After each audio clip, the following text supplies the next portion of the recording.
ॐ श्री परमात्मने नमः। सर्वोपनिषदो गावो दुग्धा गोपालनन्दनः पार्थो वत्सः सुधीर्भोक्ता दुग्धं गीतामृतं महता। জয় শ্রীকৃষ্ণ। শ্রীমদ্ ভাগবত গীতা, যেটা সকল মানুষের প্রাণ। এক কথায় বলতে গেলে শ্রীমদ্ ভাগবত গীতা হলো স্বয়ং কৃষ্ণ, কারণ এটি স্বয়ং ভগবান শ্রীকৃষ্ণের মুখনিসৃত বাণী। এক কথায় বলতে গেলে একটা গীত, ওই জন্যেই এটাকে গীতা বলা হয়। আজ থেকে শ্রীমদ্ ভাগবত গীতার অধ্যয়ন শুরু হলো, ব্যাখ্যা করা শুরু হলো।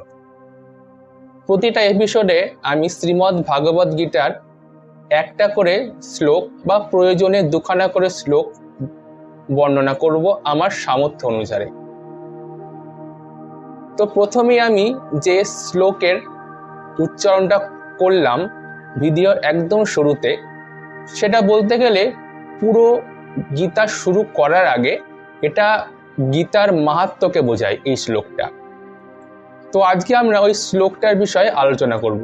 প্রথমে ওই শ্লোকটা দেখে নিই যে শ্লোকে কি বলতে চাইছে।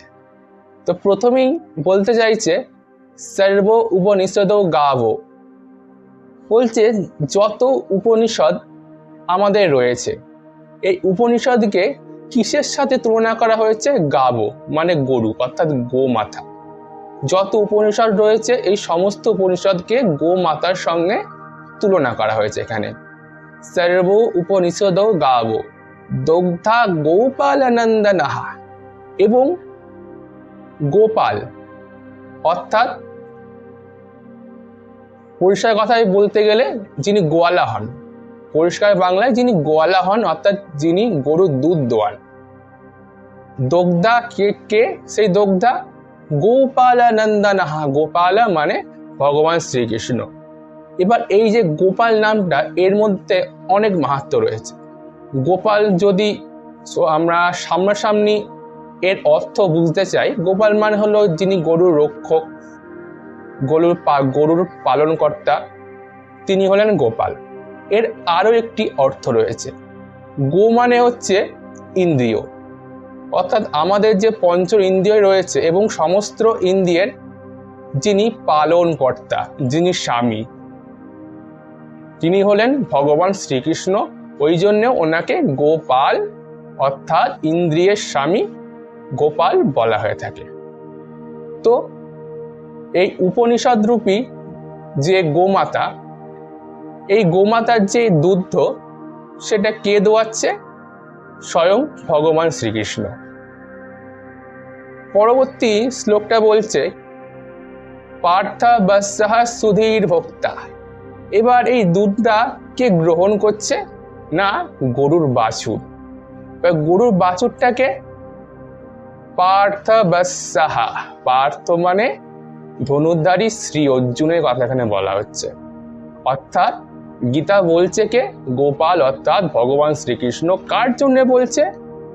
পার্থ অর্থাৎ শ্রী অর্জুনের জন্য। সেই সমস্ত উপনিষদের যে একটা সারসংক্ষেপ গীতা, দুধ, সেটাকে দুধের সঙ্গে তুলনা করা হয়েছে গীতাকে, আর পার্থকে সেই বাছুরের সঙ্গে তুলনা করা হয়েছে যে গোপালের কাছ থেকে সেই দুধ, সেই গীতারূপী অমৃতটা গ্রহণ করছে। পার্থ বৎসহ সুধীর ভোক্তা দুগ্ধম গীতামৃতম মহতা।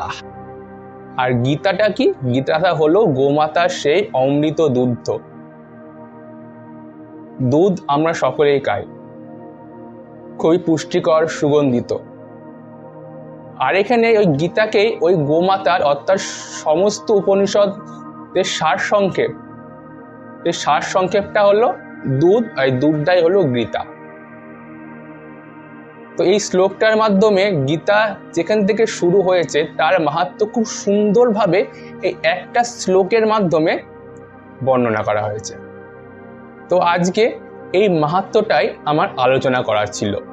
তো পরবর্তী এপিসোড থেকে গীতার এক একটা শ্লোক ধরে ধরে বর্ণনা করা আমি শুরু করব আমার বুদ্ধি অনুসারে। আমি বারবার একটা কথাই বলি, আমি আমার বুদ্ধি অনুসারে ব্যাখ্যা করব।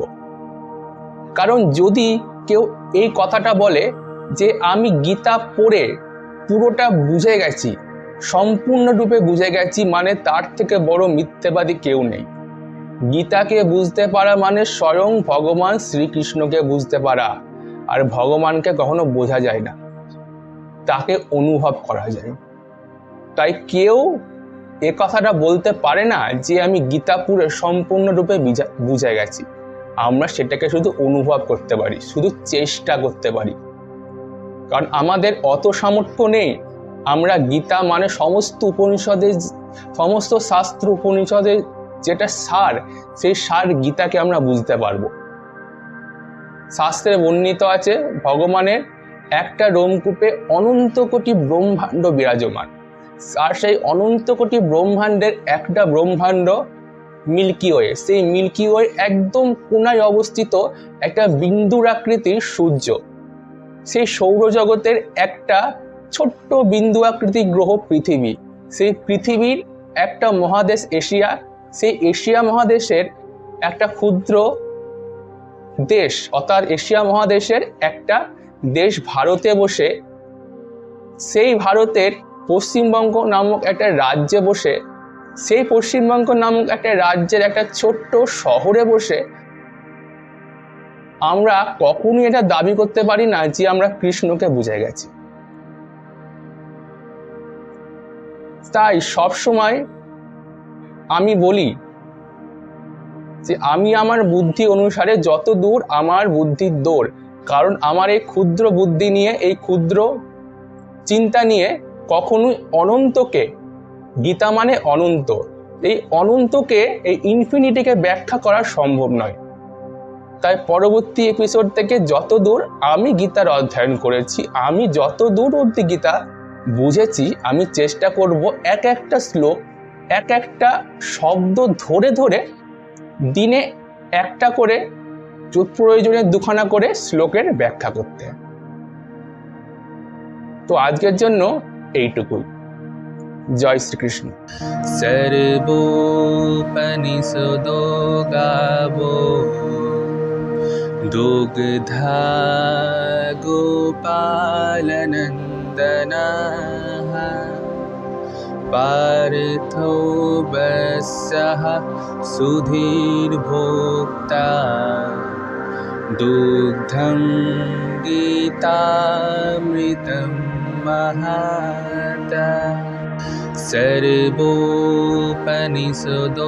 गावो दुग्धा गोपालनन्दनाः पार्थो वत्सः सुधीर्भोक्ता